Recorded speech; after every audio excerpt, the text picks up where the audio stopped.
Hello, everybody. Hello, YouTube. Hello, art history enthusiasts and visual culture aficionados. It's me again, Miss M, and I'm back with yet another video. Today, I'm gonna talk about some stuff about The Shining. Today is kind of a continuation of this video down here, Codex Kubrickianus. I'm going to talk about some more books that we see featured in the movie The Shining, directed by the marvelous Stanley Kubrick. So, let me just get this rolling right away. Don't want to waste your time too much. It feels like I'm going to be talking a lot in this video, but you never know. I might surprise myself and not talk for 2 hours. Who the hell knows? But before I get started, you guys, I'm going to go ahead and do my church announcements. So, returning viewers, thank you for returning. New viewers, thank you for being new. Subscribers, thank you for subscribing. All 598 of you, I appreciate you all so much. And like I said, we're on the march to 1,000. They say it gets easier after you get to 1,000 subscribers. We shall see. Hopefully, I'll get to see whether or not it gets easier sooner rather than later. But there's that. Please don't forget to like, comment, subscribe, and share the video if you know anybody who might be interested in this kind of thing. And don't forget that now I have a tip jar. So go ahead and use it if you like to. Anyway, so that's that with the church announcements. I'm done with that. So like I said, this is going to be a continuation of this here video, Codex Kubrickianus. And there it is, Jack. And that's the image that I chose for the thumbnail for Codex Kubrickianus. Jack Nicholson / Torrance, looking at that damned scrapbook from the hotel that's allegedly in the hotel. And we never get to see the inside of that scrapbook in the movie. We see it on the table, we see it open, but and we know there's like newspaper clippings in there of stories that we just go ahead and assume have to do with the Overlook Hotel in the world of the movie, but we don't get to see any of them up close. At least I don't remember seeing any of them up close in the movie. And I think there might be a reason for that. I think I'm going to explore that reason in this video. And this is not the video that I'm making right now. It's not the video that I was going to be making, that I'm going to make, hopefully within the next couple of days or so, maybe in a week or so. I don't know. It's been getting busy for me again. It's gonna get a little less busy soon. Again, everything in my life is kind of up in the air lately regarding a lot of stuff, my job, and what have you. So I've been under kind of a lot of stress, and been trying to just get through the days with a smile on my face. I've been doing a lot of cleaning. Maybe I figured that would make me feel better, get all the dust out, get the vacuum everything. We'll see. Hopefully by the end of July, I'll feel a little better. Hopefully. So anyway, I'm going to make this video and help cheer myself up and maybe help cheer you guys up too. So in Codex Kubrickianus, I talked about the Red Book by Dr. Carl Jung. The Red Book, I guess also known as Liber Novus, which means new book, I guess in Latin. It's the red leather-bound folio manuscript crafted by the Swiss psychiatrist Carl Gustav Jung between 1914 and about 1930. It recounts and comments upon the author's psychological experiments between 1913 and 1916. Okay. All right. And it's based on manuscripts, in parentheses, journals, known as black books. This is important, you guys. It was first drafted by Jung in 1913 to 15 and 1917. What an interesting time for him to be obsessed with this. That was like right when World War I was happening. So like it was the most horrifying war of its time. People couldn't believe that warfare had become so vicious and violent, and especially vicious and violent due to mechanization, the machines that were available in the modern world that made killing go a lot quicker and easier. And people were dealing with that, and he was doing experiments. These black books, which I've got the tab open for black books too. Despite being nominated as the central work in Jung's oeuvre, it was not published or made otherwise accessible for study until 2009. Okay, well that's interesting. Again, that doesn't mean that Stanley Kubrick didn't know about it. Just because it wasn't published or made otherwise accessible for study until 2009 doesn't mean that Stanley did. I mean, obviously this is something that people knew about, talked about, exchanged ideas about, and what have you. In October 2009, with the cooperation of Jung's estate, the Red Book was published by W. Norton in a facsimile edition, complete with an English translation, 3 appendices, and over 1,500 editorial notes. Editions and translations in several other languages soon followed. Okay, so Jung is a big name. Everybody wants to know what he had to say about everything. Any comment or any articulation of whatever kind that he had of his ideas in whatever form it took. It didn't matter. People wanted to see it because Carl Jung is Carl Jung. Okay. December 2012, Norton additionally released a reader's edition of the work. This smaller format edition includes the complete translated text of the Red Book, along with the introduction and notes prepared by Sonu Shamdasani, but it omits the facsimile reproduction of Jung's original calligraphic manuscript. Okay. While the work in past years has been descriptively called the Red Book, Jung did emboss a formal title on the spine of his leather-bound folio. He titled the work Liber Novus, like I said, Latin for new book. His manuscript is now increasingly cited as Liber Novus, and under this title implicitly includes draft material intended for but never fully transcribed into the red leather folio proper. What an interesting title that he himself gave this book. Liber Novus, the new book. What was he trying? I mean, this wasn't. I don't think this was just. In my opinion, the Red Book wasn't just what it says here. A recounting and comments upon the author's psychological experiments between such and such years. I think he was doing like a little number. I really do. He was making fun of like the whole illuminated manuscript format.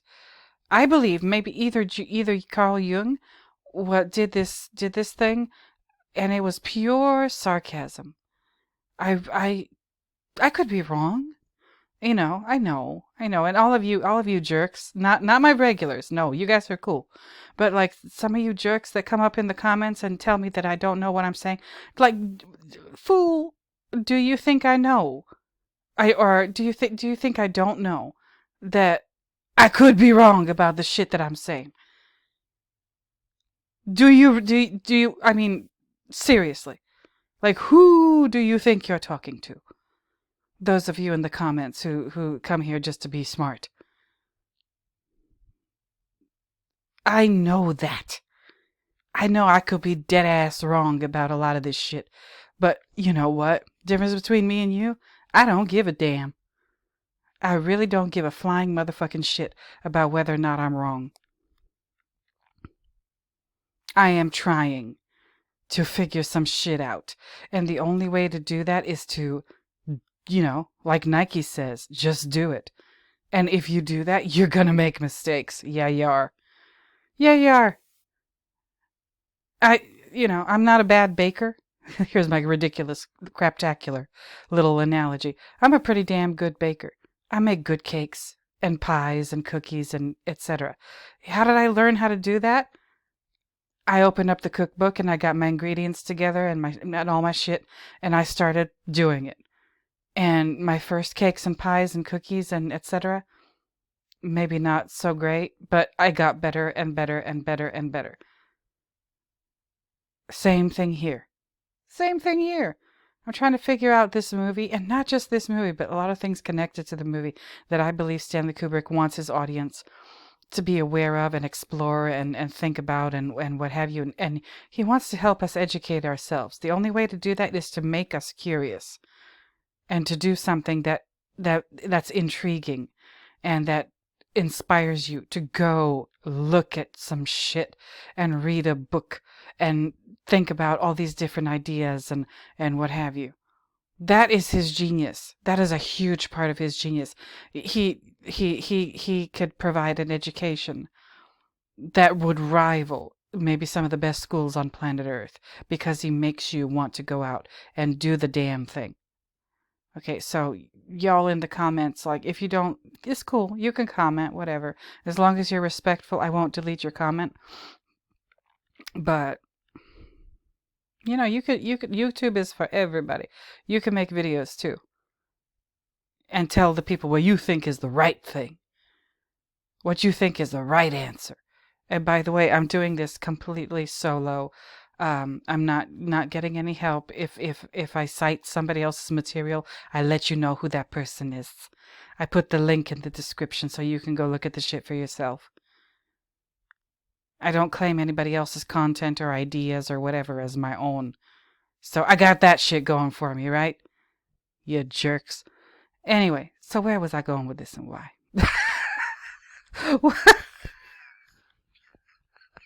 Now that I cussed a good portion of my viewership out. Oh my goodness. Yeah, okay, so like maybe there is a possibility that Carl Jung was not being 100% sincere when he was doing the red books. Or this here, the black books.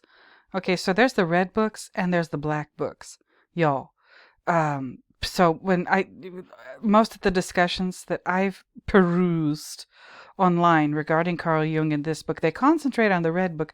But even here, it says it's based on manuscripts or journals or whatever known as the black books, first drafted by Jung between 1913 and 15 and then 1917. And what were the black books? Well, they have their own Wikipedia page too. The black books are a collection of seven. There's one red book or Liber Novus, right? And then there's, what does it say here? 7 private journals recorded by Carl Gustav Jung, principally between 1913 and 1932. So I guess this is an extended thing, because the red book thing, I guess they give 1917 as its end date for what he was doing in there. This is through 1932, and they have been referred to as the black books due to the color of the final live journal covers. No, I'm sorry, the final 5 journal I'm getting new glasses at the end of this month, y'all. So how did I see 5 and read live? Oh my god. Anyway, due to the color of the I'm telling you, I've been going through it lately. Due to the color of the final 5 journal covers, the first 2 journals actually have a brown color. We're going to get to that later. We're going to cover several colors of books today. Red, black, blue, and brown. Okay, get your coffee ready. Go, maybe pop off over to Starbucks, get you a nice frappuccino. I wish they were sponsoring me. God damn it, I want to sponsor somebody big like Starbucks. I've been a customer of theirs for years. But anyway, go get you a nice frosty frappuccino or a nice latte or a macchiato, whatever you like over there. Or make one of them at home. Yes. Save some money in this crazy inflationary world. But yeah, get some coffee, get comfortable, because we're going to talk about 4 different colors of books and I don't even know what Stanley could have been thinking. But that's the colors of books that I see prominently displayed, where the book's main feature that you notice in the movie is its color. Red, black, blue, and brown. And I've been turning this over and over in my head. This is where I'm at regarding this subject. Am I wrong? Maybe. Or maybe I'm not completely wrong. Maybe I'm just somewhat wrong, but I'm also somewhat right. Who the hell knows? Anyway, I'm going to keep trying. I'm going to keep trying. And you guys keep trying too. You guys keep having thoughts. Don't let anybody tell you not to have thoughts and not to think. Or don't let anybody tell you what kind of thoughts to have. That's some bullshit too. If they tell you don't think, or you can only have these kind of thoughts, what you go ahead and tell them is to go fuck off. All right? Forwards, backwards, sideways, fuck off every which way when somebody tells you what kind of thoughts to have. Okay? Because that person is trying to control you. And what you need to do is either combat that person or get the hell away from them.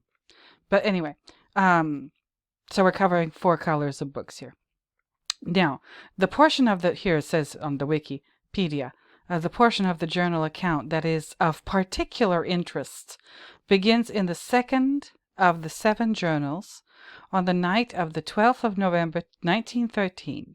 Jung's motivation was to conduct a difficult, quote-unquote, experiment on himself, consisting of a confrontation with the contents of his mind, paying no heed to the daily occurrences of his ordinary life. The journal entries continue over several following years and fill the next 6 notebooks. In these notebooks, Carl Jung recorded his imaginative and visionary experiences during the transformative period that has been called his quote-unquote confrontation with the unconscious. Oh, shit. Oh, my goodness. Now, y'all, viewers and or listeners, does this ring a bell for you? Does this do something for you mentally? Tankard, I hope you're listening. Did you hear me read what he was doing in these black books? They're called black books, as opposed to the red book, but the red books are based on the black books. Oh, this is getting confusing. His motivation was to conduct a difficult experiment on himself, consisting of a confrontation with the contents of his mind. Oh my God. Oh my goodness. He recorded his imaginative and visionary experiences during the transformative period that has been called his confrontation with the unconscious. What in the world is going on here? What was Jung trying to do? And more importantly, for our purposes here, those of you who are watching this video, that means you're shining aficionados, and that means you're object of art, Miss M aficionados, if you're my regular people. Listen, we're trying to figure this out. So if Stanley made a serious effort to include things that look like books in his movie The Shining that very obviously have black covers. It can't be interpreted any other way. Black covers, black books. Is this what he's referencing? Possibly. Just because, there was that one dude, very good-natured man. I liked his video a lot, Max Durrell, and he said, is Stanley Kubrick including the Red Book in The Shining? And he came to the conclusion that no, if I remember this correctly, oh God, I hope I don't get it wrong, But he came to the conclusion, Max de Ra came to the conclusion, no, because it isn't the Red Book, because it couldn't have been the Red Book at the time when The Shining was being filmed, because the Red Book was not published before the year 2009.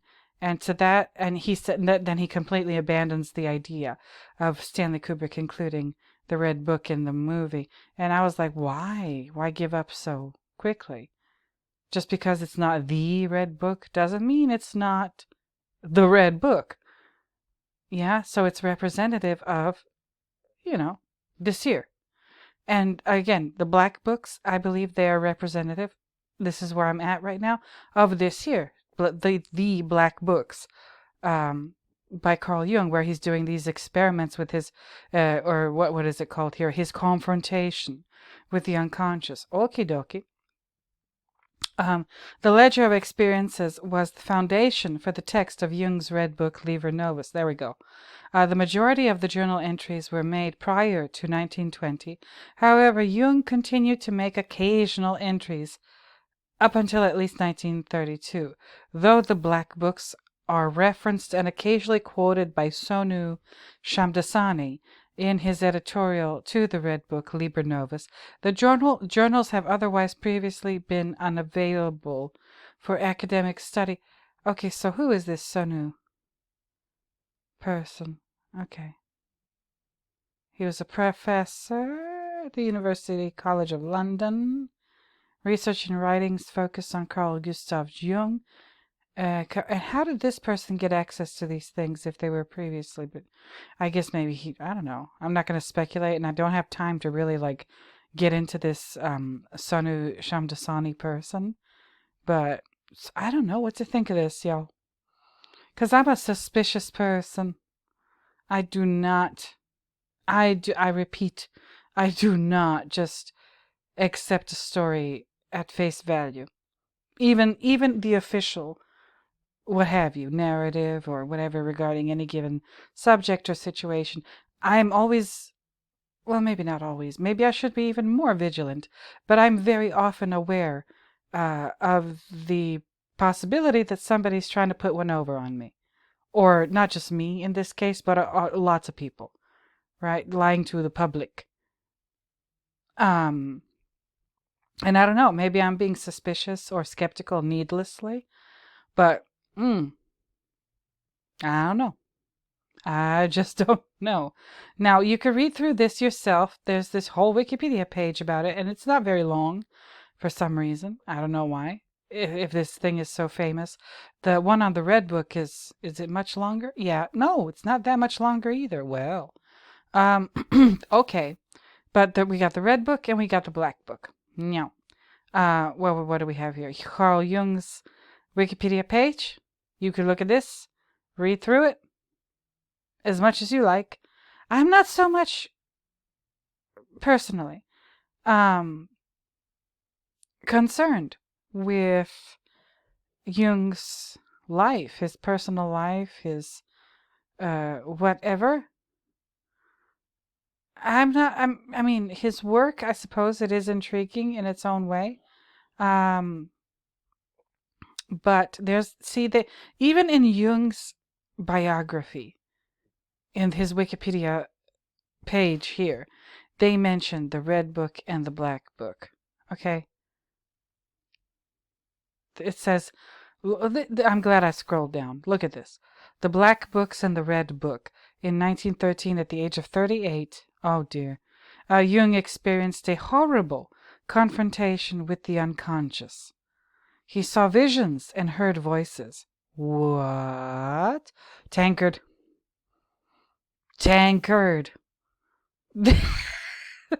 This one's for you, Betty. He saw visions and heard voices. Well, damn. This is what a lot of, not just me, a lot of people are speculating is going on with the characters, the main characters at least, in The Shining, that they're experiencing visions and hearing voices. Now, whether as Jack or Wendy, or maybe both Jack and Wendy, are possibly seeing visions and hearing voices. Oh, Stanley did it again. Potentially, possibly, Stanley did it again. Would it surprise you if he did do it again? And this is one of his ways of doing it? My goodness. Okay, so he saw visions and heard voices. All right. He worried at times that he was menaced by a psychosis or was.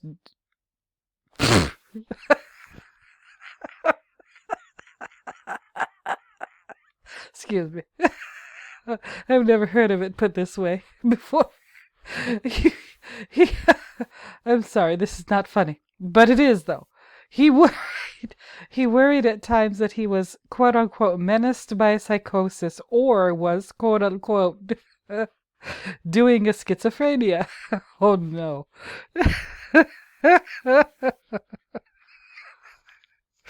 I'm not making fun of people who have problems. I'm just making fun of Carl Jung here. And this phrasing is just too much for me. Doing a schizophrenia. Never heard of that. Okay. I didn't know it was something you could do. I mean, I thought it was something that just happened and that the person that it was happening to didn't really have control of it. But okay. He decided that it was a valuable experience. And in private, he induced hallucinations. He induced? How the hell did he do that? Oh, shit. Wait a minute now. Hold on. Let me read that sentence again. He decided that it was a valuable experience and in private, he induced hallucinations or, in his words, a process of active imagination. How does one induce hallucinations? I didn't know that was possible. Unless he's playing with the same stuff that Sneezy, the snowman, was playing with. Oh my god. Whoo, shit. He recorded everything I gotta look up whether or not Carl Jung was a cokehead. If any of you know, put it in the comments. But this sounds weird to me. See, this is why I take things with a grain of salt. Okay, anyway, he recorded everything he experienced in small journals, which Jung referred to in the singular as his, not quote unquote, but as his black book, considering it a single integral whole. And while among these original journals, some have a brown color. The material Jung wrote was subjected to several edits.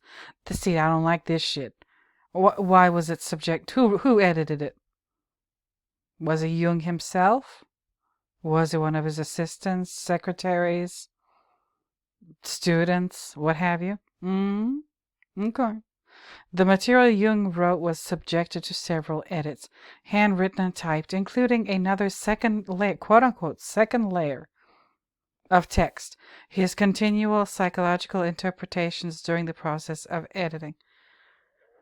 Oh boy. Around 1915, Jung commissioned a large red leather-bound book and began to transcribe his notes, along with painting, working intermittently for 16 years. Jung left no posthumous instructions about the final disposition of what he called the Liber Novus, or the Red Book. So knew Shamdasani, an historian of psychology from London, tried for 3 years to persuade Jung's resistant heirs to have it published.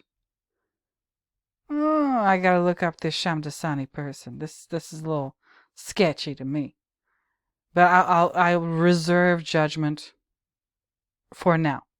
Ulrich Herne, Jung's grandson, who manages the Jung Archives, decided to publish it when the necessary additional funds needed were raised through the Philemon Foundation.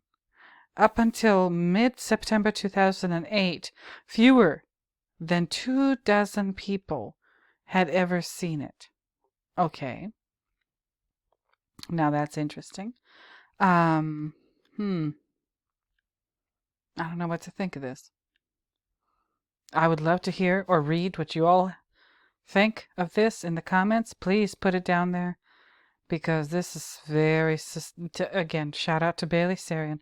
This is suspicious to me. This looks like this Sonu Shamdasani saw a money-making opportunity and was chipping away at Jung's heirs, or, his family. And, for some reason, it says here, Shamdasani tried for 3 years to persuade Jung's resistant heirs to have it published. Why were they resistant? What about publishing their whoever, fathers, grandfathers, whatever, notes and what have you, did they think would not be a good thing? Why were they resistant? Anyway, let me keep going. In 2007, 2 technicians for digital fusion working with New York City publishers W.W. Norton and Company scanned the manuscript with a 10,200 pixel scanner.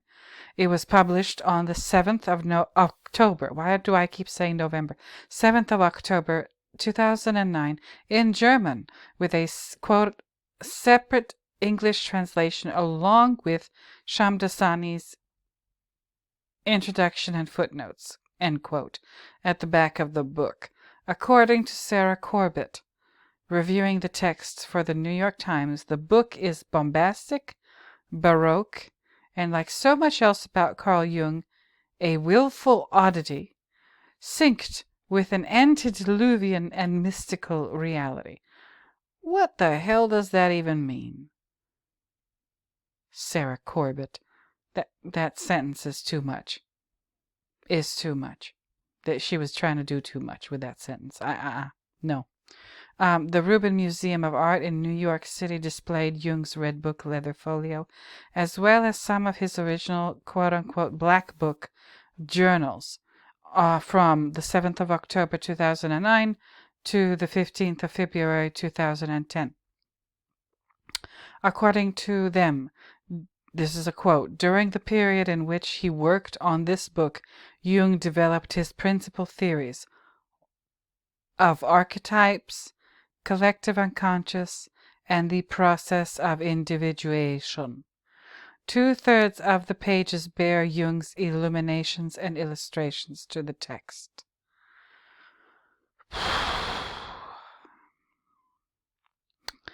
Yeah, this what I read here under this heading, the black books and the red book in Carl Jung's biography on Wikipedia. This has not answered any questions for me. It's just created more questions. Oof. Again, I can't wait to see what you all have to say in the comments, because something ain't right. I don't know what it is. I don't know what it is, but something about this.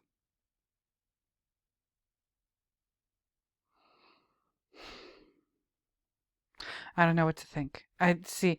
Now I'm wondering, like,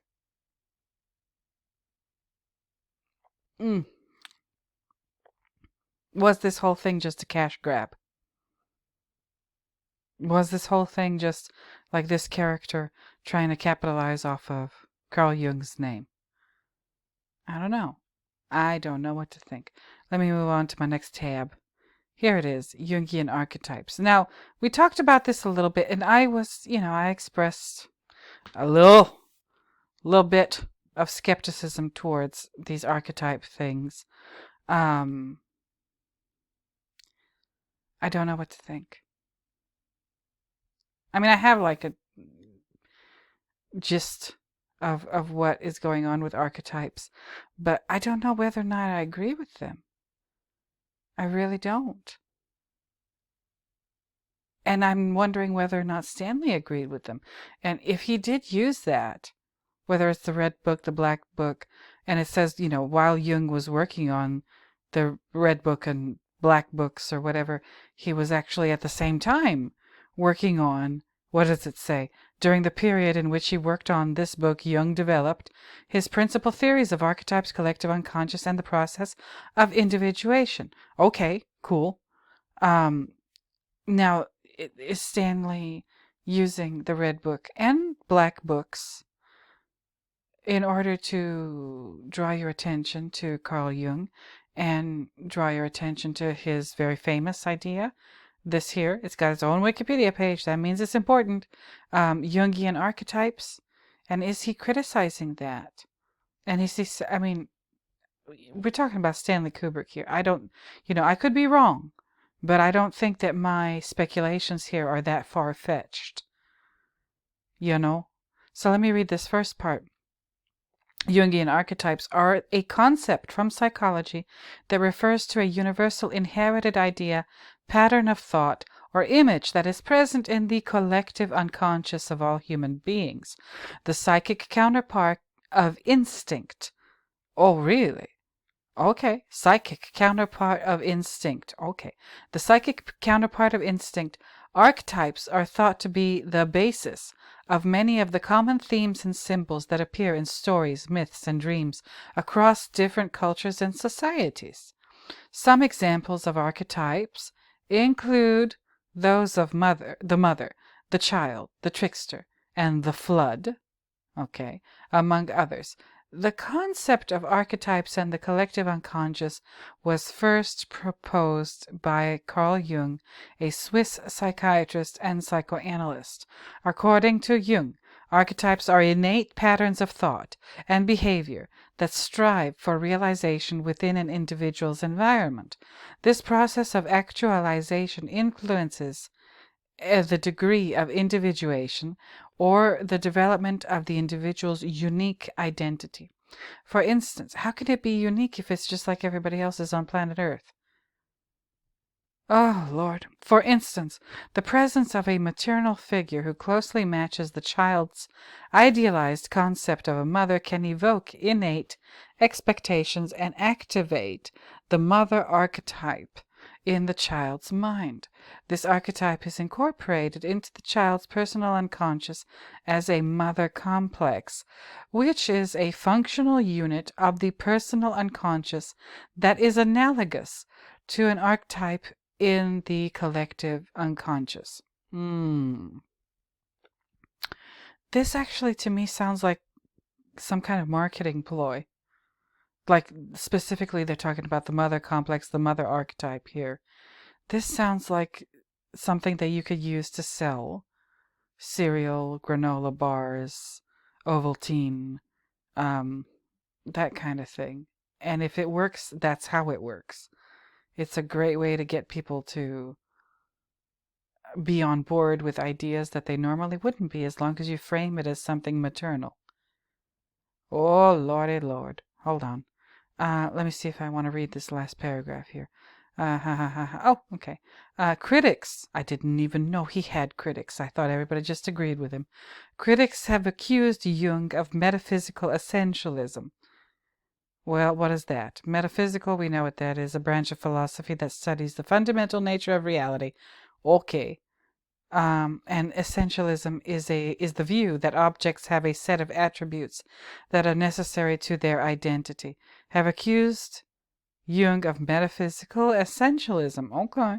His psychology, particularly his thoughts on spirit, lacked necessary scientific basis. Sure sounds like it. Making it mystical and based on foundational truth. Maybe Jung himself is misunderstood. Maybe people are not. Maybe because psychology wasn't back then what it is now. Okay. Maybe that's why Jung doesn't fit into what we would now call like the scientifically correct way of doing something. Because at the time, again, psychology, psychoanalysis, all this kind of stuff was essentially in its infancy. Right? This was that's why I cut Carl Jung and Sigmund Freud a little bit of slack, because they were doing something that essentially had never been done. As far as I understand it, just based on the time period and the fact that like psychology is a more or less an invention of the modern world. Okay, so Y'all, anybody in the comments, Dr. Luke, anybody, let me know if I'm wrong about that. But I think just chronologically, psychology doesn't exist before the 19th century. Okay. And they didn't really have a word for it.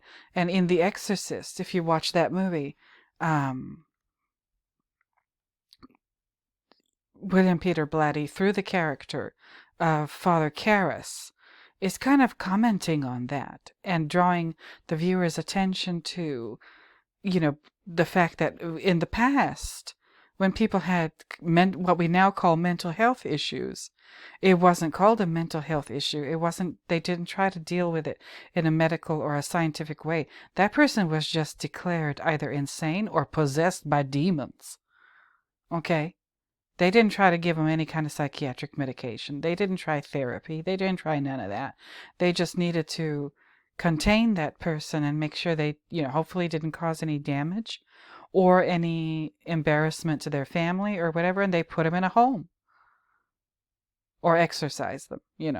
Um, so we've come a long way since then, or at least we think we have. I don't know. I'm not sure if we have, and maybe that's what Stanley is trying to tell us in The Shining, that we think we've made all this progress and we ain't made shit. We ain't done nothing as far as progress, because we are still talking about Carl Jung, when I'm not saying he's been disproven, but again, friends of mine who work in that field, they specifically said about Sigmund Freud, oh, Freud's been disproven. Freud's been disproven a long time ago. And I'm like, really? But why do we talk? We talk about these men because they were very heavy influences on whatever was going on contemporarily at the time when they were working. They were heavy influences, I suppose, in their own fields, maybe, what we now call scientifically. But they were also enormous influences, especially on art. And at the time, in the early part of the 20th century, on filmmaking, you guys. I don't know if you were aware of this, but Freud and Jung and Freud, enormous influences on the arts, both of them. So that's kind of why we're having this discussion. And that's why it's even possible or plausible or whatever for you and me and whoever else to talk about this in this kind of context, because that was one of their main draws. These guys, they influenced, at the time, for their time, what we would now call popular culture, with their archetypes and their explorations of, Sigmund Freud's ego and id and superego and all that stuff. Would art look the way it ended up looking if it weren't for these two men? The art of the 20th century, with modernism and everything that came after it. I don't know. I do not know. And once again, Stanley is including. I don't doubt that Stanley Kubrick is including ideas, specifically, if not Freud, then definitely Jung, in his movie. And is he doing it by featuring the Red Book and the Black Book? And he's drawing it, maybe not drawing attention to it, but he's putting it there for you to see if you're looking. You're not going to see it if you're not looking. Yeah, with my people, there's a saying, if somebody says, somebody says something a little spicy, if somebody says something a little salty, a little bit confrontational, and you ask them, like, who were you talking to? Who are you saying that to? Your response, if you want to keep going with the shit and risk getting into a fight, what you say is, I was talking to whoever heard me. I was talking to whoever was listening. That's what Stanley is doing in The Shining. He's talking to whoever's listening. And that's us. That's us here, trying to figure out these, stuff like these books, or, the placement of furniture in the movie, or the use of color, or the clothes that Stanley put on the characters in the movie, and what have you. But, oh Lord, There's a lot going on. Stanley is not playing. He's playing, but he ain't. This is a serious kind of play. Anyway, so critics have accused Jung of metaphysical essentialism. His psychology, particularly his thoughts on spirit, lacked necessary scientific basis, making it mystical and based on foundational truth. Furthermore, they assert that this concept of archetypes are too vague to be studied systemically. Feminist critique, oh Lord, here come the feminists. Feminist critiques have focused on aspects that are seen as being reductionist and provide a stereotyped view of both femininity and masculinity. Oh, Lord. Now, this is another reason why I do not call myself a feminist. Yes, women have been treated badly. They're still being treated badly. But this is not the way to handle that. All right? You don't do this if you want to be treated seriously. This whole sentence right here, that whoever these feminists are who have critiqued Jung or whatever, they're not understanding something. They're not saying how things should be. They're Carl Jung, Sigmund Freud, I'm going to give them too the benefit of the doubt. They're not saying how things should be. They're saying how things are and how they have been. So feminists need to take a seat and remain seated regarding some shit like this. I'm fucking sick of it. Anyway, never mind. That's another video for another time. Other critics respond that archetypes do nothing more than to solidify the cultural prejudices of the interpreter. This I can be on board with.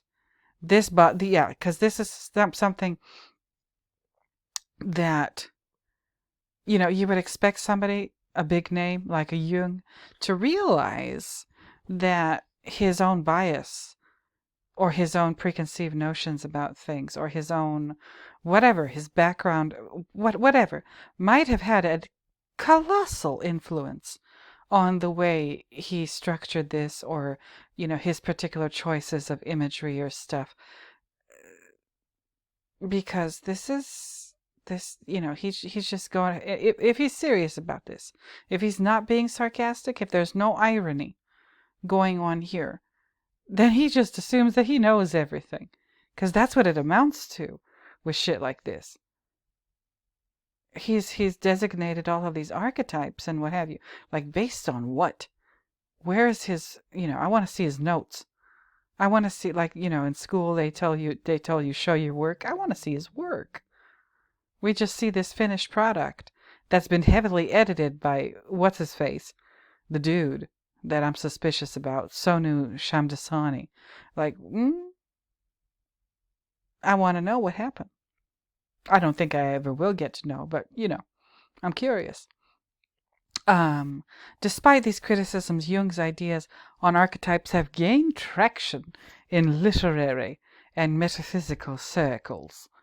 I guess they have, right? They gained traction right away. They didn't take long for them to gain traction. Just look at surrealist art, for Pete's sake.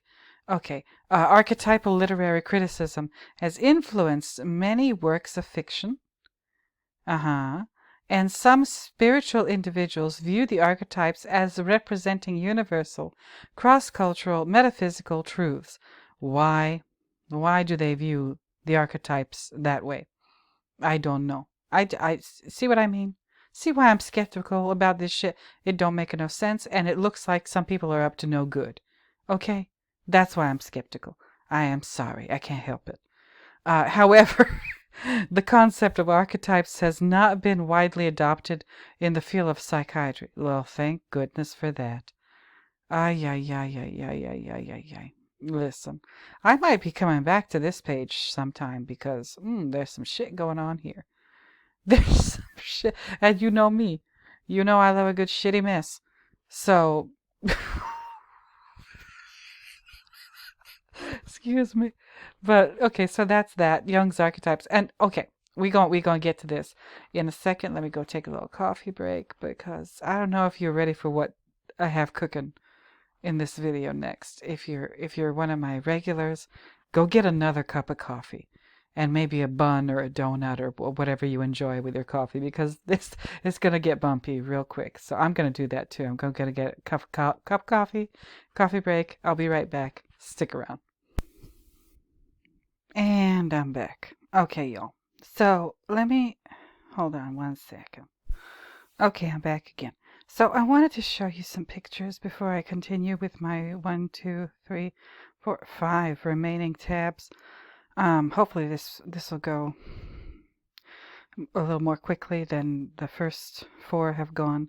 I wanted to show you pictures. Okay, so this is one of the pictures, and I've been analyzing the hell out of this office in the movie lately. Something about this office is... it ain't right. I don't know what it is, but something's going on. And I showed you that anomaly in the Wendy contacting the Forestry Service scene in my latest video. One of my latest videos, Understanding the Shining, Part 17. What is it? It's called KDK12 to KDK1. Who's in Ullman's office with Wendy? I don't know. Is there anybody in Ullman's office with Wendy? I don't know. But, you know, we're talking about this red book here that's just hanging out on the corner of this desk, facing Ullman's direction, facing the false window in the office. Now, so that is the basis for why I and other people are talking about the possible reference that Stanley is making in The Shining to Carl Jung's Red Book. Okay? And then we have the Forestry Service, the very office of the Forestry Service. Now, we got a bunch of black books over here. This is they whoever did this picture online, and I just grabbed one from online to just have something to work with. But in the wider angle of this shot, you see several of these black binders over here underneath the 7-Up bottles. I don't know what's going on, but there's a bunch of black books here. And there's also black books in the bookshelf behind Ullman in this office. So there seems to be a black book next to the red book on his desk. So this is what gives me encouragement that I'm not completely on the wrong track. Again, maybe I am somewhat on the wrong track, but I don't think I'm completely wrong. Okay, so there's that. So the red book, black book, more very prominent black books in this scene. And also, the other day I was doing, again, this video, Understanding the Shining, Part 17, and I talked about, like, where the hell did this thing come from? In the scene where this dude, he don't even have a name in the movie, but he's the one communicating with Wendy on the radio in Ullman's office. And there's this blue book that appears out of nowhere on this counter in the previous, as you could see here, in the previous thing where this blue book is, there used to be a black telephone. Okay, so black telephone, yeah, there's not enough room for both the black telephone and this very literally blue book here on the counter in front of the radio that the guy is using. So I said, what did I say I was covering today? What colors of books? Red, black, blue, and finally brown. Okay, this is the scrapbook from that scene, and that we see in the Colorado Lounge on what Jack has commandeered this furniture here, and this is now his official, I guess, office, his writing desk, whatever, here in the hotel. And there's the scrapbook that, again, is pretty mysterious because we never get to see the contents. We don't know what kind of scraps, what kind of newspaper clippings are in this scrapbook. We just see it open here, and we don't even get to see the cover of it. We don't get to see the scrapbook from what I remember, if I remember correctly. Maybe I need to go through the movie again with another fine-tooth comb. But we see it open like this. But when it's closed, It is in fact brown. So I found this little do here. Is called this. I'll put this in the description so you can look at this page on your own time. Prop scrapbook from The Shining. The scrapbook is filled with ... Okay, so the scrapbook itself, the cover of it, from this prop scrapbook from The Shining, and it says scrapbook right on the thing, is brown. Okay, and there's, I guess, the contents, or one page. What the hell is this? What the hell is this?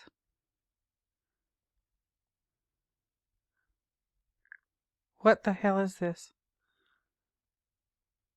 I don't know what to think of this. If this is really from the movie, this is what they used, and they put these kind of newspaper clippings in here. One says police checking on copied town hall letter. What the hell is that?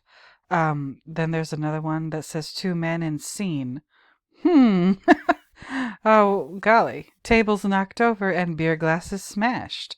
And then it says over here somebody wrote in pen, and they took his balls with them.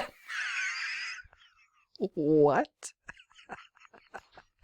Then there's this article here that says Turin has been destroyed, says USA Report.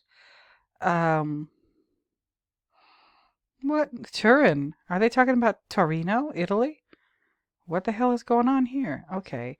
It says here, prop scrapbook from The Shining. The scrapbook is filled with yellowed newspaper clippings chronicling sordid events from the Overlook Hotel's past, as well as violent crimes in the Colorado area. So I guess, is there a Turin in Colorado? Kind of like there's a Paris, Texas? I don't know. One page bears the handwritten phrase, and they took his balls with them. A line lifted straight from Stephen King's novel. Well, well, well. Many of the articles in the scrapbook were written by journalist Alexander Walker. Walker wrote for the Evening Standard and was also a friend of Kubrick's. Well, Kubrick gave Walker copies of the Rocky Mountain News and other local Colorado newspapers on microfilm, along with a microfilm reader, and had Walker study the language and details of real articles so he could compose fictitious articles for the scrapbook. Oh my God. Oh Lord. Oh my good Lord. The scrapbook figures prominently in the novel of The Shining, though it appears very little in the film. A number of sequences were shot with the scrapbook, including a scene where Jack finds it in the hotel basement, and a later scene where Jack shows the scrapbook to Wendy. Both scenes were deleted from the finished film. Oh my goodness. Original scrapbook stored in the Stanley Kubrick archive in London. I think maybe one of my commenters said they were going to go to the archive. Take a look at this while you're there. This looks interesting. And they took his balls with him. Oh, good Lord. But anyway, so it's brown, though. That's my main point for showing you this. It's brown. It's brown, brown, brown, brown, brown. So this blue thing here, I was looking and I said, wait a minute, what's going on with the blue book? And now there is a Wikipedia page on all of the different like official books that are called blue books when they're referred to in that particular field or area or whatever. And there's a bunch of them, as you can see. And I said, And I mean, if you are not a youngster anymore and you went to college back in the day, before the internet, before online classes, before all of that shit, you remember blue books. Blue books where you went to the student store, you bought them, and that's the book that you wrote, hand wrote your essay exams in when you were taking a test in a college course. Okay, so a type of test involving writing an essay, typically into a pamphlet, traditionally blue-colored, called a quote-unquote blue book. Some of them were green sometimes, but usually blue. Interesting. And I went through this whole thing. There's all kinds of stuff. There's the Kelly Blue Book, Hubble's Blue Book. There is and I will include this just in case you want to look at it. In the description, the Project Blue Book was the code name for the systematic study of unidentified flying objects by the United States Air Force from March 1952 to its termination on December 17, 1969. Okay. So that's all I'll say about that, but you can look. I don't know why it was called Project Blue Book, but it was. There's the Blue Book, a bulletin listing the lineal precedence and seniority of Marine Corps officers. There's transportation. There's the Kelly Blue Book, Automobile Blue Book, Aircraft Blue Book. There's a whole bunch of them. And then there's like see also down here. The Blue Book of Stationery. I don't know what that is. But there's a lot of books that are called the Blue Book. What's another? I showed you Project Blue Book. Oh, no. What else? But I looked through this list and I said, wait a minute. Out of all of this, this is the one that stuck out to me. The one that I clicked on. And I did a little more research about it. The Blue and Brown Books. It says here, Academia and Education. The Blue and Brown Books. And you know why I picked blue and brown. I picked, this is blue for this thing at the forestry office. And brown for the scrapbook. Okay, I said, well, damn. So they've got two of them together. Okay, Blue and Brown Book. The Blue and Brown Books is the Blue Book of Lecture Notes for 1933 to 1934 for Ludwig Wittgenstein lectures. Now, I showed you Project Blue Book. Let me show you this. Blue and Brown Books, right? What else do I have here? Yeah, and also pages for Ludwig Wittgenstein and some associated things. Now, let me read this to you. From Wikipedia, Blue and Brown Books. The Blue and Brown Books are two sets of notes. Very similar. These are notes, y'all. Not exactly the same, but similar, because the red book is based on basically the black books, which were journals, most of them bound in black, some of them bound in a brown cover from Carl Jung, of his, like, whatever, his thought experiments, I don't know, but whatever. And those black and brown books became the red book. Okay, so now we have with Ludwig Wittgenstein. And Dr. Luke, this might interest you specifically and particularly. The Blue and Brown Books are two sets of notes taken during lectures conducted by Ludwig Wittgenstein from 1933 to 1935. They were mimeographed as two separate books, and a few copies were circulated in a restricted circle during Wittgenstein's lifetime. This sounds very similar to the situation with Carl Jung's Red Book and Black Books, does it not?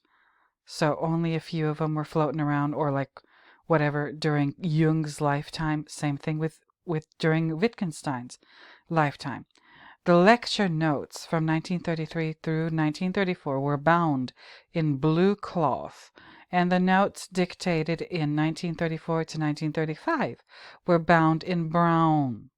Rush Rees published these together for the first time in 1958 as Preliminary Studies for the Philosophical Investigations. Okay? Inchoate versions of many of the ideas that would later be more fully explored in the excuse me, I think I made a mistake. Explored in these philosophical investigations. Are found there. So let me try that again. Rush Rees published these together for the first time in 1958 as preliminary studies for the quote-unquote philosophical investigations. Inchoate versions of many of these ideas would later be more fully explored in the philosophical investigations are found there. So these offer textual evidence for the genesis of what became known as Wittgenstein's later philosophy. Now, I did not look up this. It's this little blurb thing says that Philosophical Investigations is a work by the philosopher Ludwig Wittgenstein, published posthumously in 1953. Okay, so this is maybe why Dr. Luke would be interested in it, or maybe you already know about it. Maybe you already know all about it. The Blue Book was dictated from 33 to 34 and contains certain themes unaddressed in Wittgenstein's later works, including deliberations on thinking as operating with signs, an early conception of what would later become known as language games is present in the text, which represents the first period of Wittgenstein's thought after 1932, a method of linguistic analysis which would later become ordinary language philosophy. While Wittgenstein in the Blue Book is not dogmatic nor systematic, he does provide arguments that point toward a more self-critical view of language. For example, he does not think that quote-unquote understanding and quote-unquote explaining are necessarily related. He suggests that when humans are learning a language game, they are actually being trained to understand it. I'm not going to read all of this, but there's that. And I'm going to show you the page on language games regarding Wittgenstein. So basically, he thinks of language as like when you're learning language, you're basically learning the rules of a game, which makes sense because that's what the process of learning language entails.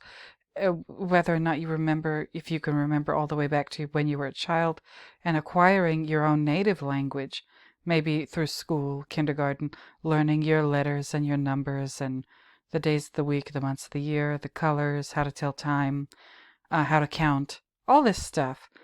This is the foundation being laid for how you will be thinking for the rest of your life in that language anyway. And then when you get older, whether it's whatever part of your education and you decide or you're forced to learn a foreign language, you do that all over again, but you do it as an adult or as a grown-up or as an older child, maybe a teenager in high school. And you got to start all over again. You learn your letters, your numbers, days of the week, months of the year, colors, how to tell time, and what have you. That is the process of learning language. And as you're learning that language, a very important part of it is grammar. That's part of the rules and regulations of language and what's possible and what's impossible in that particular language. They're not all the same. That's why a lot of people are fascinated with either just learning foreign languages or studying linguistics and figuring out like what makes language itself. What makes language itself, and how much and how strongly does it influence human behavior, human thought, human innovation, and et cetera, and so on and so forth. What in the world is going on with language and how it takes control of our minds? Is that what Ludwig Wittgenstein was studying in his blue and brown books? So we talked about the blue book a little bit with this paragraph, and then we scroll on down to the brown book, which says here, during the academic year 1934 to 1935, Wittgenstein dictated to Francis Skinner and Alice Ambrose a text of which 3 copies were typed and bound. Later it became known as the Brown Book. Wittgenstein contemplated publishing and attempted a German revision, but ultimately abandoned the project as worthless. Now it's been published, I guess, for people to read or have access to or whatever, whenever they want to, right? The possible, it says here, possible further book, a further item called the Pink Book or the Yellow Book has been speculated to exist and may be contained in an archive of papers that Wittgenstein posted to a friend of Skinner days after his death. Okay. And it says popular culture. In the films Ex Machina, the name of the company designing the artificial intelligence is named Blue Book, after Wittgenstein's set of notes and is loosely modeled on Google. What the hell? I've never seen this movie. Ex Machina. It's from 2014. Psychological thriller. Whatever. But like, what's going on with this? It's so blue and brown books are both have to do with I guess something that's later more fully explored in the philosophical investigations, but whatever is in the blue and brown books has to do with Wittgenstein's exploration of language and what exactly, or he's trying to figure out what exactly is going on with language, linguistic analysis. They talk about this language game thing that they are. Wittgenstein suggests that when humans are learning a language game, they are actually being trained to understand it. Now, my question is, if I'm right, which again I know I might not be, don't you dare come at me. If I'm right that this blue book might represent, this blue book and this brown book might represent Wittgenstein's where is it? Blue and brown books. And now we got another possibility down here. Pink and yellow book. Now I got to be on the lookout for pink and yellow, which I kind of found in this. Remember, this piece of paper goes from whatever color this is to pink. Okay. In this scene. And, I don't know. But I've got to keep an eye out for a yellow book now. So, Wittgenstein was trying to understand language and what the hell's going on with language and what makes language language and how does that affect the human mind? How does that affect the human mind and existence in general? I think that's maybe the ultimate thing that he was trying to possibly further understand. Because we use language every day, every single last one of us, we use language every day. Do we understand it? Probably not. You drive a car, a lot of you, me included, we drive a car every day. Do you understand that car? Do you understand how it works? If you look under the hood, would you know what the hell you're looking at? I know I wouldn't. I barely know how to put gas in the damn thing. You know, don't ask me how to change the oil. That's what mechanics are for. Don't. So that's my little analogy. Yeah, we use things every day that we don't understand, including language. Just because you know the meaning of the word that you're using doesn't mean that you know that word. A definition is just a beginning, never an end. Never an end. So anyway, let's take a look at this. So we have Ludwig Wittgenstein. I'm going to leave this. I'm not going to read this whole thing. God, no, that would be crazy. But you know, it says when he lived, when he died, he's considered by some, I don't know who those some are, but he was an Austrian philosopher, worked primarily in logic, the philosophy of mathematics, the philosophy of the mind, and the philosophy of language. Reading, and if you've ever, I don't know, maybe you have, maybe you haven't, listeners, viewers, if you've ever tried reading a book, or something that you found at the library that we call a book. Now, I'm playing games with language. But if you've ever tried reading Wittgenstein, it's not easy. I'm just letting you know right now. This is how I feel. It's not easy to read Wittgenstein. If I recall correctly, like some of it is just like reading a shopping list. If I'm not mixing him up with somebody else. But it says he is considered by some to be the greatest philosopher of the 20th century. Okay. He kind of has like that mythical status. Kind of like Carl Jung and Sigmund Freud in the realm of psychology. So in the 20th century, it's Wittgenstein. Okay. All right. So you can read this in your own time, this Wikipedia page. And now we have the language game, and this is specifically with regard to philosophy, specifically probably with Wittgenstein. A language game, in German Sprachspiel, is a philosophical concept developed by Ludwig Wittgenstein referring to simple examples of language use and the actions into which the language is woven. Wittgenstein argued that a word or even a sentence has meaning only as a result of the quote-unquote rule of the quote-unquote game being played. Depending on the context. For example, the utterance "water" with an exclamation point could be an order, the answer to a question, or some other form of communication. I'm intrigued. I am intrigued by this. And in the context of what we're really looking at here, with regard to The Shining, is Stanley playing with this very idea. The language game idea that we get from the Blue and the Brown books and other works by Ludwig Wittgenstein. What the hell is going on? That's my question. That's always my question. Why and what? What the hell is going on? I'll maybe read a little bit of this. I don't know. Okay, I'll read a little bit. I'll read that first paragraph of Philosophical Investigations. There's a main article for Philosophical Investigations. In his work, Philosophical Investigations, 1953, Ludwig Wittgenstein regularly referred to the concept of language games. Wittgenstein rejected the idea that language is somehow separate and corresponding to reality, and he argued that concepts do not need clarity for meaning. I think he's right.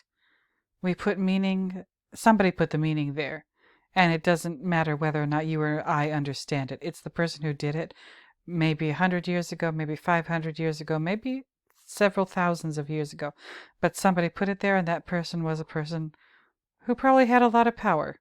Okay? Anyway, Wittgenstein used the term language game, in quotes, to designate forms of language simpler than the entirety of a language itself, consisting, and this is a quote, consisting of language and the actions into which it is woven, and connected by family resemblance, Familien, oh my God, Familien, no, can't do it. Some long German word. This concept was intended to bring into prominence the fact that the speaking of language is part of an activity or a form of life, which gives language its meaning. Okay.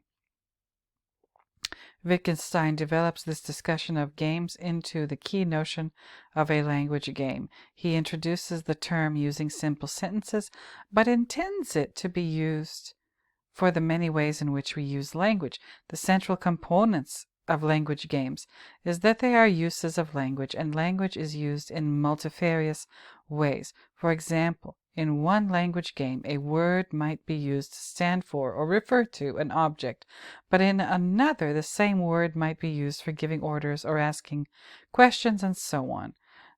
I think Stanley is doing this in the movie, by the way. I really do.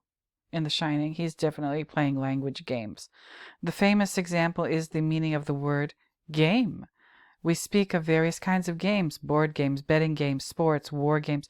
These are all different uses of the word games.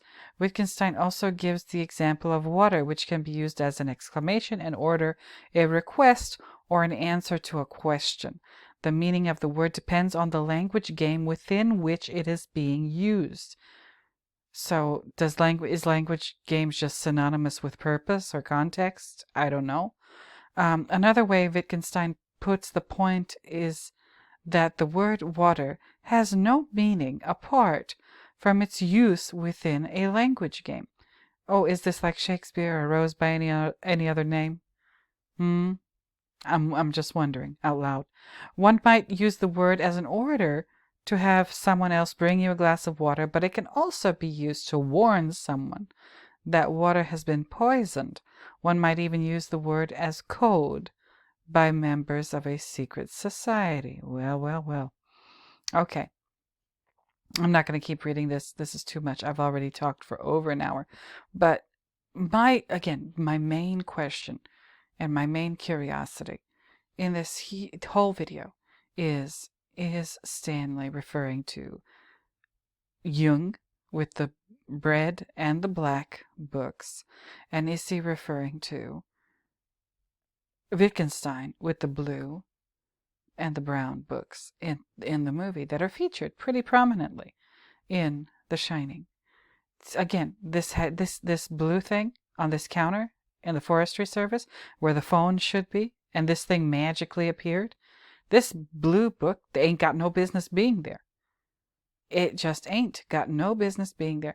And I mean, I could have shown you the Wendy scene again in Ullman's office, and on. I mean, maybe I should have. I don't know, but in Ullman's office, like behind Wendy, like underneath the window, the fake window in the bookshelf, there are several red books. There are several black books. They're binders, but for all intents and purposes, they're books.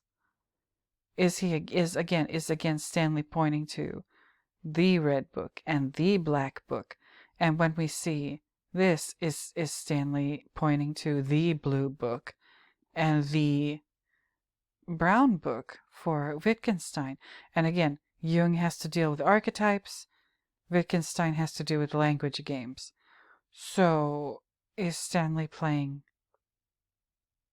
some kind of game on that level involving a discussion or a dissection?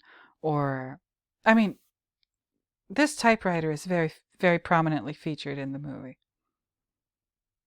Okay. It might as well have like a credit, like when they're rolling the credits for the movie and who starred in the movie. They should be typewriter right there. And axe, for that matter. And and scrapbook, or you know. So what do typewriters do? They're used to type out words, usually. Language. And language is full of these ideas that either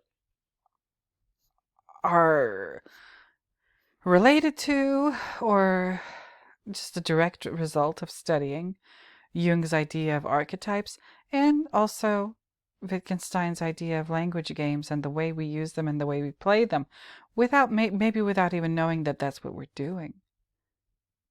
It's just a part of the thing that you do without knowing that you're doing it when you're speaking your own native language or whatever language, right? That's the most difficult part of learning a new language. Like, you're never going to be comfortable in that new language the way you are in the language that you already know, that you already grew up speaking. As long as you live, there's going to be some part of that that's alien to you, that isn't alien to a native speaker of that language. But that's another discussion for another time. But again, this typewriter is featured very prominently. Typewriters produce words on pages, also known as language, where lots and lots of games are being played. Now, is Stanley critical of Wittgenstein? I don't know. Is Stanley critical of Jung? I don't know. But I can't ignore it as a possibility, because to me, in my mind, I see that something is going on here, that Stanley Kubrick is doing this. Again, I think for a reason. He's doing this for a reason. Again, this scene in particular, this blue book ain't got no business being there. Absolutely none. In this scene, no, not this one. In this one, you could argue, okay, maybe it's just a random red book that's sitting on the desk. Okay, right next to a black book. But with this one, it goes from not being there to being there. This is where the phone was. What's going on? That's all I want to know. That's all I'm trying to find out. That's all I'm trying to explore, investigate, ponder. Like, what is going on in this movie? And now I found these books. So when I did you all think that in understanding part 17 that I would ignore this, that I would just leave it there? No, that's not how I do things. So this video is a result of me trying to figure out what the hell's going on. What the hell's going on with, and again, this pink piece of paper, they used to not be pink. Um, mm, that is deliberate as hell. Now, those of you, though, you, again, now I'm not talking to my good people. I'm not talking to my regulars. No, no. I'm talking about you assholes that come up in my comments and say that I'm just making shit up, or that I've, whatever. Explain this goddamn pink piece of paper then. And that there's no, it's just continuity errors, and the shit was there just because it was there. Explain this goddamn piece of paper. Explain why in the scene prior it was not pink, and then boom, pink.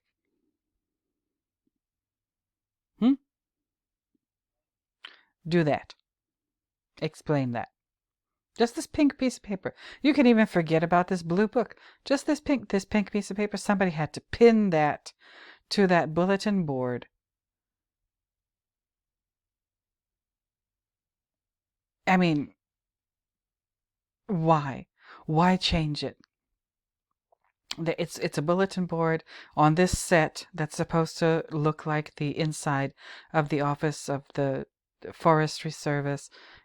Why couldn't they just, whatever paper was originally here, I don't know if it was the pink one or the white one or the whatever, why couldn't they just leave it like that? Why did they have to remove the paper and put a new one with a different color? I'm speculating that it started off white and it ended up pink. Again, why? There's really no reason for this. If you think that the continuity errors, if you think that the people who are trying to make the argument that the continuity errors in Stanley Kubrick's movies are not continuity errors, if you think those people are crazy, explain this pink piece of paper. That's all you got to do. And again, it's there just 'cause is just not a good enough explanation, especially not with a detail this small. With a detail this small, don't tell me that the white piece of paper that was here before just, got destroyed or something. And I mean, no, please. Come on now. So, anyway, red book, black book, blue book, brown book, scrapbook. I really want to see the inside of this scrapbook. And they took his balls with them. What the hell? Y'all, if you've been riding with me since I started doing these Shining videos, y'all, I would love, I want to hear your opinions about, like, whatever you want to leave an opinion about in the comments, but please tell me what you think about this. And they took his balls with them. I mean, that's a little vulgar, don't you think? I mean, or are they talking about tennis balls? Tennis balls. Or what have you. Anyway, I think I've done everything I can do with this film analysis episode today here at the Object of Art. And, again, blue book. No. Red book, black book, blue book, brown book. And possibly, if we're to believe this, where's the thing? No, that's not it. No, that's not it either. Do I need to be on the lookout for a pink book and a yellow book too? I don't know, but if I see them, I will let you know. And if you see it, please let me know too, because oh Lord. But this is what I'm working on. I'm still working on another thing.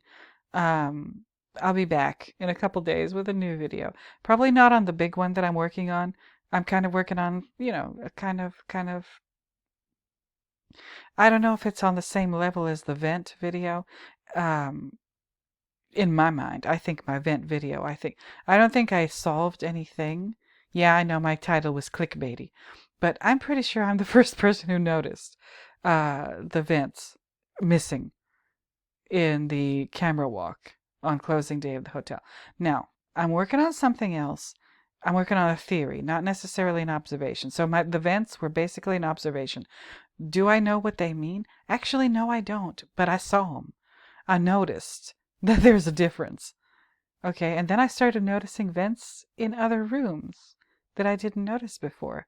But I'm working on something, a theory now regarding Stanley Kubrick's movies from Clockwork Orange onward in his career. And if I'm right, the implications might be staggering. I'm not sure. Stanley really was trying to save the world. In my opinion, I know that sounds crazy, but I think Stanley was really trying to save the world with his art, with his films, and he was doing it by trying to educate people and trying to show people how they've been abused, mistreated, manipulated, exploited, and so on and so forth, and they might not even be aware of it. That's why he wants us to open our minds and expand our minds, and that's why he wants us to think and educate ourselves and research. I believe that he believed that that was the way to make the world better, to get people to start thinking and learning and what have you. Now, I don't know what y'all think, but let me know in the comments. I think I'm pretty much done with this video. I've said everything that I could have said here. And I'll be back with more videos again in the next coming days. I'm working on that what I was just talking about now. I'll be coming back with another understanding video. I'll be coming back with another Twin Peaks video. Oh, if I had the time and the patience and the energy and the strength, I would do one of these every day. I really would. Never subscriber count be damned. I would just do it because it's fun. I enjoy it. But y'all, this is it. I think I'm done. I'll just reiterate. Returning viewers, thank you for returning. New viewers, thank you for being new.